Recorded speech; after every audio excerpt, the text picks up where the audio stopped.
Varicose veins కి సరైన చికిత్స కోసం సంప్రదించండి ఎవిస్ హాస్పిటల్. నమస్తే రమగారు. నమస్తే జయ. ఒక మంచి స్టోరీ చెప్పుకుందామండి. పల్లెటూరు కథ ఒకటి. పూర్వం అంటే ఒక పల్లెటూరులో రెడ్డి గారు ఒక ఆయన ఉండేవారు. చానాళ్ళు పిల్లలు పుట్టలేదట. లేక లేక ఒక కుమారుడు కలిగాడు. వాడికి ఓబిరెడ్డి అని పేరు పెట్టారు.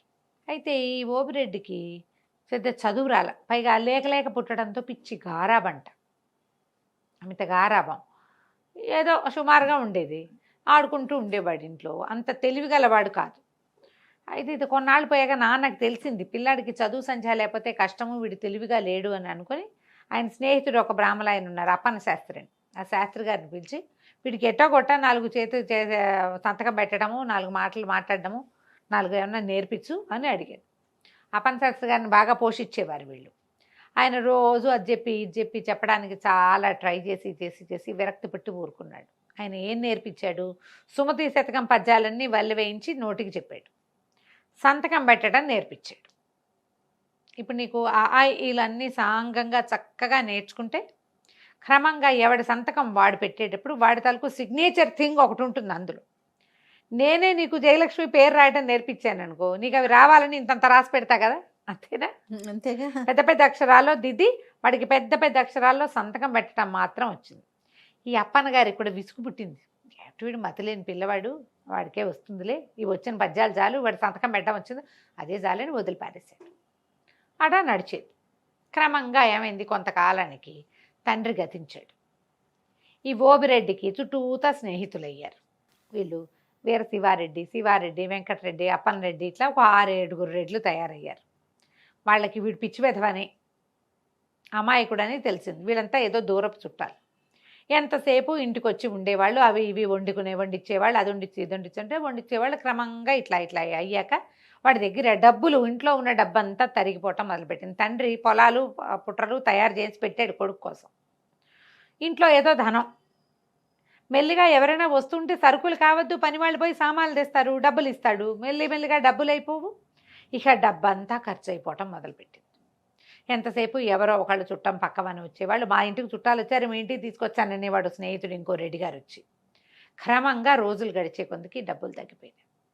ఒకనాడు ఈ ఓబిరెడ్డి ఏదో బజార్ వెళ్తుంటే అప్పన్న శాస్త్రి గారు కనపడి, ఏమిటైనా ఓబయ్య, మీ ఇంటి నిండా జనాలు ఉంటున్నారు ఎప్పుడు ఒకప్పుడు, ఏమిటంటే చుట్టాలండి అనేసరికల్లా ఈయన అన్నాడు, నీకు జ్ఞాపకం ఉందా, సుమతి శతకం పద్యం చెప్పేవండి అని చెప్పి, ఏమిటి తెప్పలు 10,000 చేరు కదరా, సుమతి ఉంది కదా, ఎప్పుడు డబ్బులు వస్తే అప్పుడు చుట్టాలు ఉంటారు, ఎందుకంటే నీరు ఎక్కడ ఎక్కువ ఉంటే కప్పలు 10,000 చేరుతాయి అక్కడికి. అవును, నీ దగ్గర డబ్బులు ఉన్నాయి కాబట్టి చుట్టాలు వస్తున్నారు, లేకపోతే ఒక్కళ్ళు కూడా రారు అని చెప్పాడు.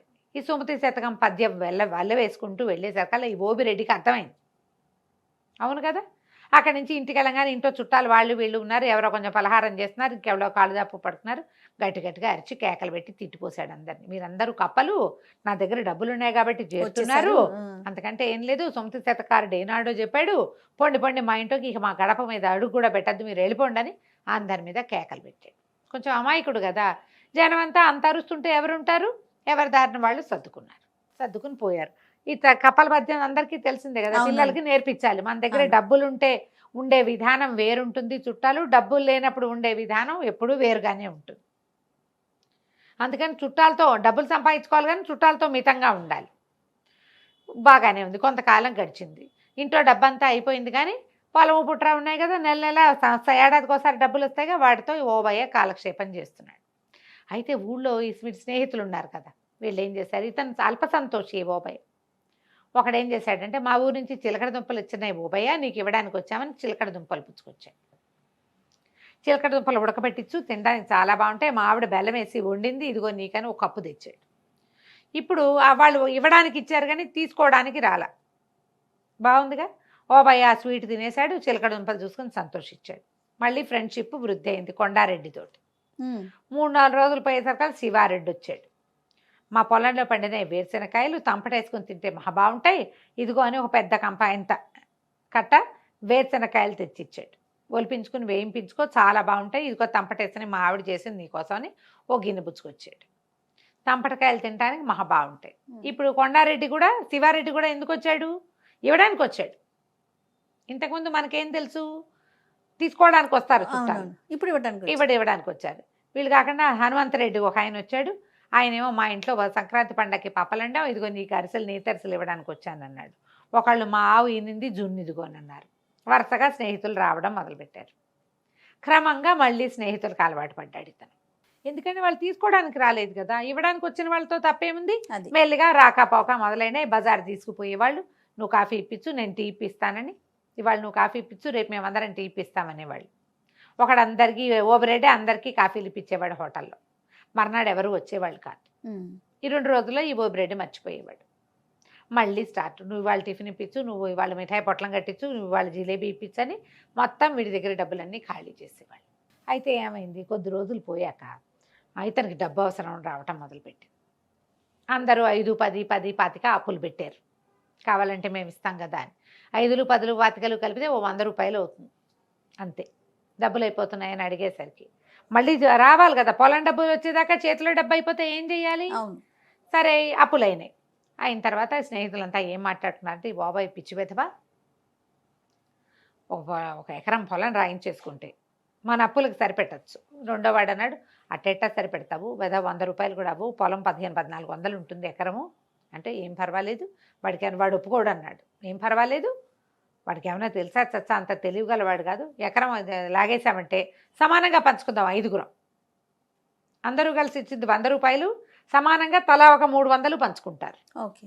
వాడు పిచ్చి వెధవగా ఉన్న నాళ్లే మనకిది రేపొద్దున పెళ్లి చేసుకుని పెళ్ళాం వచ్చిందనుకో, ఆ తెలివిగలదైతే ఈ అవకాశం ఉండదు. వీడు మన చేతిలో ఉన్నప్పుడే మనం పొలాలు లాగేసేయాలి. మన పొలాలకు పక్కన ఉన్న ఎవరో ఒకటి పొలం పక్కన ఉందనుకో, అది వాడు ఆ పొలం కలుపుకుంటాడు. వాడి వారిని 300 వాడు ఉంచుకుని 1200కి మిగిలిన వాళ్ళకి అమ్ముతాడు. 1200 ఇస్తాడు, మిగిలిన వాళ్ళు పంచుకోవచ్చు. ప్లాన్ బాగుంది కదా. సరే ఇప్పుడు మరి వాడు సంతకం పెడతాడంటే వాడి బొంద, వాడి సంతకం పెట్టడం ఒకటే వచ్చు, చదవటం రాదు. చదవటం ఎట్టాడి చదవటం వచ్చు వాడికి, పెద్ద పెద్ద అక్షరాలు ఉంటే చదవగలుగుతాడు. ఆ పెదబాల శిక్షలో ఉన్నట్టు చేతిగడ్డ గొలుసుకట్టు రాతతోటి రాసుకొచ్చేస్తానని ఒకడు కొండారెడ్డి దస్తావేజు రెడీ చేసుకుని వచ్చాడు. అతని పొలం పక్కనే ఈ ఓబయ్య కూడా పొలం కూడా ఉంది. అతను కలుపుకుంటాడు ఆ పొలాన్ని. సరే చేతిగా గొలుసుకట్టు రాతతో దస్తావేజు రాసేసి చేత్తో పుచ్చుకొచ్చాడు. పుచ్చుకొచ్చాక వాళ్ళు వచ్చేసరికల్లా ఇతను ఒక పద్యం చదువుకుంటాడు. ఏమిటది, మాటకు ప్రాణం సత్యం. ఏదైనా ఒక మాట మాట్లాడాలంటే నిజం ఉండాలి అందులో. అది ఆ మాటలకు ప్రాణం ఏమిటి, నిజం. నిజం, అథెంటిసిటీ కావాలి దానికి. తర్వాత ఆ కోటకి ప్రాణం సుభట కోటి. ఒక కోట ఉందంటే పెద్ద ఫోర్ట్, దానికి ఏముండాలి, అద్భుతమైనటువంటి భటులు ఉండాలి. సైన్యం లేని కోట ఎందుకు. అవును. తర్వాత చేటికి ప్రాణము మానము, స్త్రీలకి మానం ఉండాలి, మర్యాద, వాళ్ళ దాంట్లో వాళ్ళు ఉండగలగటం, అది అవసరం ఆడవాళ్ళకి. తర్వాత చీటికి ప్రాణము చేవ్రాలు, కాగితానికి ఒక కాగితం, దేనికైనా ఒక కాగితం అనే దానికి ప్రాణం ఏంటి, దాని మీద వ్రాలు. చీటికి ప్రాణము వ్రాలు, వ్రాలు అంటే రాత, చేవ్రాలు అంటే చేతి రాత. సంతకాన్ని కూడా చేవ్రాలుగా చెప్తారు. అంతేగా. ఈ పద్యం చదువుకుంటున్నాడు. జనాలు లోపలికి వచ్చారు. 5గురు ఫ్రెండ్స్ వచ్చి, అబ్బబ్బబ్బా మన బాబాయ్ ఎంత గొప్పవాడరా, ఎంత బాగా పద్యం చదువుతున్నాడు చూడు, అసలు కంఠస్వరం ఎంత బాగుంది, ఆ పద్యం ఎంత బాగుంది, ఎన్ని పద్యాలు వచ్చో వీడికి, మనకి ఇందులో సగం కూడా రావు రోయ్ అన్నారు. అనేసి సంతోషించాడు. వచ్చారు కూర్చోండి అన్నాడు.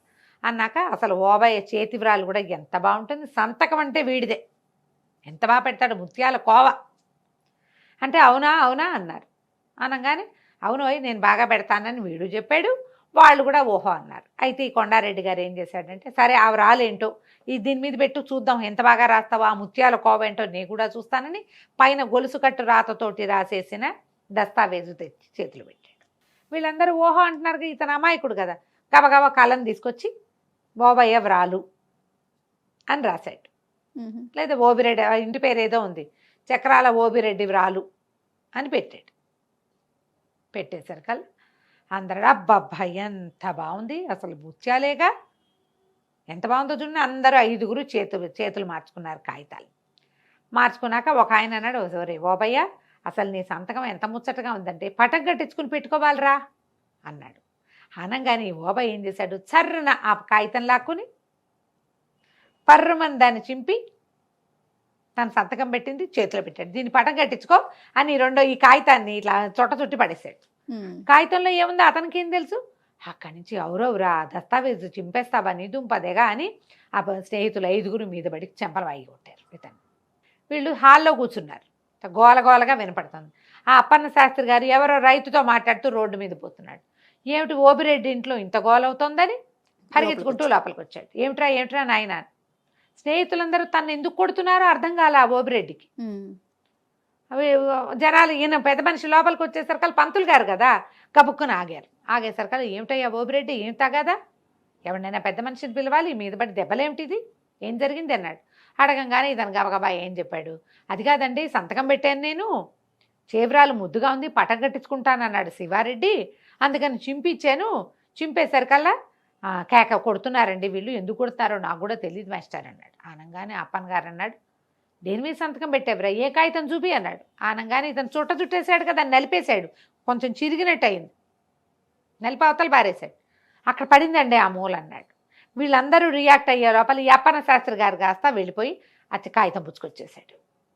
అది నలిగింది చిరిగింది కానీ చీర్ణం అయిపోవాలా, మొత్తం కాగితం అంతా సాపుగా చేసి ఈయనతో మాట్లాడుతున్న రైతులు కూడా లోపలికి వచ్చి నుంచున్నారు. ఏదో జరుగుతోంది కదా, గొడవ అవుతుంటే అందరూ నుంచుంటారుగా పెద్ద మనుషులు. ఆయన మొత్తం చదివి, ఇదేంటి బాబయ్య నాకు తెలియకుండా పొలం అమ్ముతున్నావా నువ్వు, పొలం శివారెడ్డి పేరు మీద రాసుంది అని కేకలేసాడు. కేకలేసేసరికల్లా ఈయన నేనేం అమ్మలేదండి, ఊరికే సంతకం పెట్టమన్నారు, ఏదో కాగితం మీద సంతకం ముద్దుగా ఉంటుంది పెట్టమన్నారు అనేసరికల్లా ఆయన గట్టిగా కేకలేశాడు. అక్కడి నుంచి పక్కన రైతులు వచ్చారుగా, వాళ్ళని పోయి గ్రామాధికారిని పిలుచుకురండి అని గ్రామాధికారిని తీసుకొచ్చారు. అక్కడ ఈయన అన్నాడు, నీకు పద్యం తెలుసు కదా, చీటికి ప్రాణం వ్రాలు అని, మరి ఈ చీటి మీద ఏదో కాగితం ఉంది రాసుంది, అది ఏమిటని చూడవా. వాడికి ఏంటంటే పెద్ద పెద్ద అక్షరాలు చదవటం అలవాటు, అంతే చదవగలడు. ఈ గొలుసు కట్టు రాతతో ఉన్నదాన్ని చదవలేకపోయాడు. స్నేహితులు పెట్టమన్నారు కాబట్టి సంతకం పెట్టాడు. గ్రామాధికారి వచ్చాడు, దస్తావేజు చూసి ఇంత దుర్మార్గం చేస్తారా, అమాయకుడు స్నేహితులను నమ్మితేని వాళ్ళ 5గురికి ఏదో తప్పు కట్టించారు. తర్వాత ఊరంతా ప్రచారం చేశారు. ఈ ఓబయ్యని చెప్పారు, నీకు చదువు లేకపోవటం వల్ల ఈ సమస్య వచ్చింది, నీ స్నేహితులు 5గురికి చదువు ఉంది, వాళ్ళు ఒక కాగితం రాసి నీతో సంతకం పెట్టించేయగలిగారు, చూడు ఎంత పని జరిగేదో. ఇది గొడవ కనుక కాగితం కనుక చింపకపోయింటే అయ్యేది కాదు, లేదా వాళ్ళు ఇంకో కాగితం తీసుకొచ్చి సంతకం పెట్టించేవాళ్ళు అని గట్టిగా కేకలేశారు. ఆ తర్వాత ఈ ఓబయ్య శ్రద్ధగా ఆ అప్పన్న శాస్త్రి గారి దగ్గర చదువుకోవటం నేర్చుకున్నాడు. చదువు ఎంత అవసరం చూడు, చాలా ఊళ్ళలో వేలిముద్రలు వేయించేసుకుంటారు. ఇంకా ఇప్పటికీ కూడా వేలిముద్రల కథలు నడుస్తూనే ఉన్నాయి. చదువుకోవాలి. సర్వశిక్ష అభియాన్ కింద ప్రతి వాళ్ళకి ఏదైనా రాసున్నది చదవటం, తమ మనసులో ఉన్నది ఏదైనా రాయటం అనేది అత్యంత అవసరమైన విషయం. ఫోన్లు వాడడం ప్రతి వాళ్ళు నేర్చుకుంటున్నారు, రాయటం చదవటం కూడా అలాగే రావాలి కదా. వస్తోంది ఇదివరకటి కంటే చాలా బెటర్ అయ్యాం. ఇంకా కూడా చదువు చాలా అవసరం. ఏదైనా రాసి ఉన్నదాన్ని చదవకుండా ఎప్పుడూ సంతకాలు పెట్టకూడదు. ఇప్పటికీ కూడా పిచ్చి విధవలాగా జనాలు ఎవరో రాయించిన కాగితాల మీద సంతకాలు పెట్టేటాలు, ఈ ష్యూరిటీ ఉండటాలు, విషయం తెలుసుకోకుండా సాక్షి సంతకాలు పెట్టేటాలు, ఇలాంటివి ఇప్పటికీ జరుగుతూనే ఉన్నాయి. మేము చూడలేదు, పొరపాటున పెట్టామంటారు. అలా చూడడానికి కుదరదమ్మా. పాత కాలంలోనే ఎప్పుడో సుమతి శతకారుడు ఏనాడు చెప్పండి, చీటికి ప్రాణము వ్రాలు అని రాయబడి ఉన్నదే దాని యొక్క లైఫ్.